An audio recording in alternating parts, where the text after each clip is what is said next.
It's that time of the week again where I spill the beans on everything that's been happening in the Bookish community, and if it's your first time seeing me, that's because it's my first time doing these on this app in a longer format, so welcome. I'm Esther, your trusted resource for anything book related, from adaptation updates to cover reveals, special editions, audiobook news, and so much more. Here's your book news for the week of March 10th. You know the drill, guys. We're starting with adaptation updates because we got brand new images on set of Verity by Colleen Hoover, this time with Dakota Johnson and Josh Hartnett. If you read the book, then you know that this scene is the scene where they actually meet for the very first time. I'm gonna put myself over here so that we stay clean, but you guys, there is a video circulating of Dakota doing this scene. All I want to say is, Dakota, you are a trooper. If this is your first time hearing about it, a few weeks ago we got some images here of Anne Hathaway and Josh Hartnett. They are currently filming in New York, and this is going to be for Amazon MGM Studios. Considering filming has just started, we can probably expect this one to come out early 2026, the very earliest. Very exciting news for fans of the Percy Jackson franchise, because we just found out that this season has been renewed for a third season ahead of its season 2 premiere. We have officially broken the 2-book curse, and we are going to see the third one in action. And yes, we finally have a release date for season 2, and it's going to be this December. Okay, I officially lost my mind over this one because Jamie Campbell Bower announced that he is going to be in Quinn's brand new audiobook. It's live on the app and it's an entire series, so buckle up. I have been obsessed with him since Sweeney Todd, you guys, so this has been a long time coming, but also,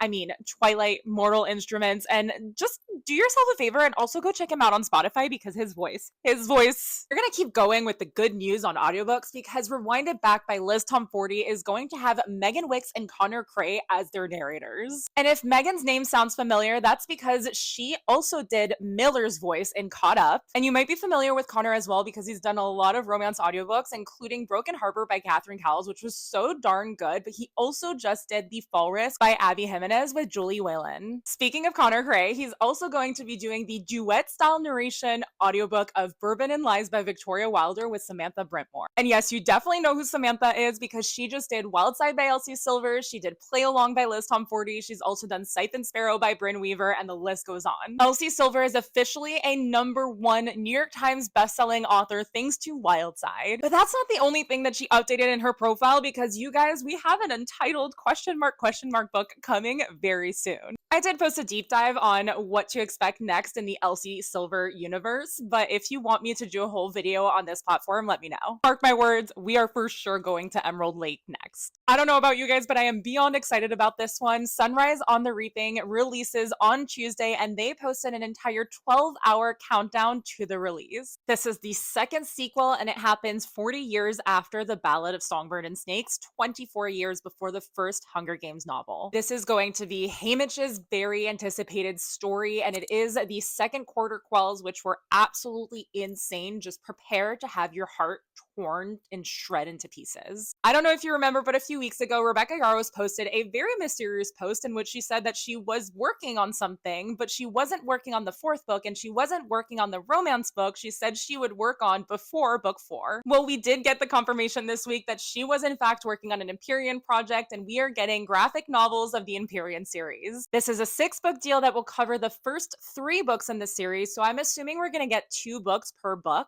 And Rebecca will be adapting the text, while she is also going to be working with some comic creators to create all of the illustrations. If you haven't pre-ordered Alchemized by Senlin Yu yet, first of all, what are you doing? But also, this is now your chance, because Waterstone's special edition is insane. And if you didn't know or needed a reminder, Alchemized is Senlin Yu's trad published version of Manacled, which is a fanfic about Draco and Hermione. I am personally a huge fan of Sen's original work, so I cannot wait to dive into this one. Just know that this one is also going to rip your heart out. Alchemized releases on September 30th. While kind of on the topic of Harry Potter, we just found out that Harry Potter and the Half-Blood Prince is getting an illustrated edition, which will release October 2026. If you are also obsessed with Bookish Box's special edition of Wild Love by Elsie Silver, well, you're in luck, because they are officially doing Wild Eyes and Wild Side. And Midnight Whispers is doing a special edition of The Honeymooners by Christina Lauren. We were blessed in terms of cover reveals this week, starting with this insane cover of Among the Burning Flowers by Samantha Shannon. This is a prequel to The Priory of the Orange Tree, and it releases on September 16th. We got the cover reveal for Trust Me Always by Megan Brandy, which releases on June 17th. This is the third book in the Boys of Avix series following the beloved Say You Swear, and this is going to be Cameron's story. We got two cover reveals for Julie Olivia this week, starting with her traditionally published version of If It Makes You Happy. She also shared the cover for On Midnight Shores, which releases on April 17th. Speaking of indie books going trad, we got the new cover for Cash by Jessica Peterson, the cover for We Are All Guilty Here by Karen Slaughter, which releases on June 19th, the new cover for Frida McFadden's The Surrogate Mother, which comes out in August, and a first look at the sprayed edges on Good Spirits by BK Borison, which releases on October 21st. More indie to trad, we found out that Nero and the rest of the Alliance series by S.J. Tilley is going to be traditionally published. She is joining a slew of romance authors, including Liz Tomforty, at Entangled's new imprint, Amara. We did get a full release date schedule starting with Nero on January 13th, 2026. Elliot Rose's Crimson Ridge series has also been picked up, this time by Kensington. The 5-book series, starting with Chasing the Wild, is going to be republished, and her newest release, Taming the Heart, will release as planned on April 29th. Lastly, Australian bookish influencer Tierney Page, also known as Tierney Reads, is publishing her book, The Other Brother, and it just got picked up by Forever in the US. All right, everyone, that is it for now. I hope you all had an amazing reading week, and I cannot wait to catch up with you next Sunday. Happy reading!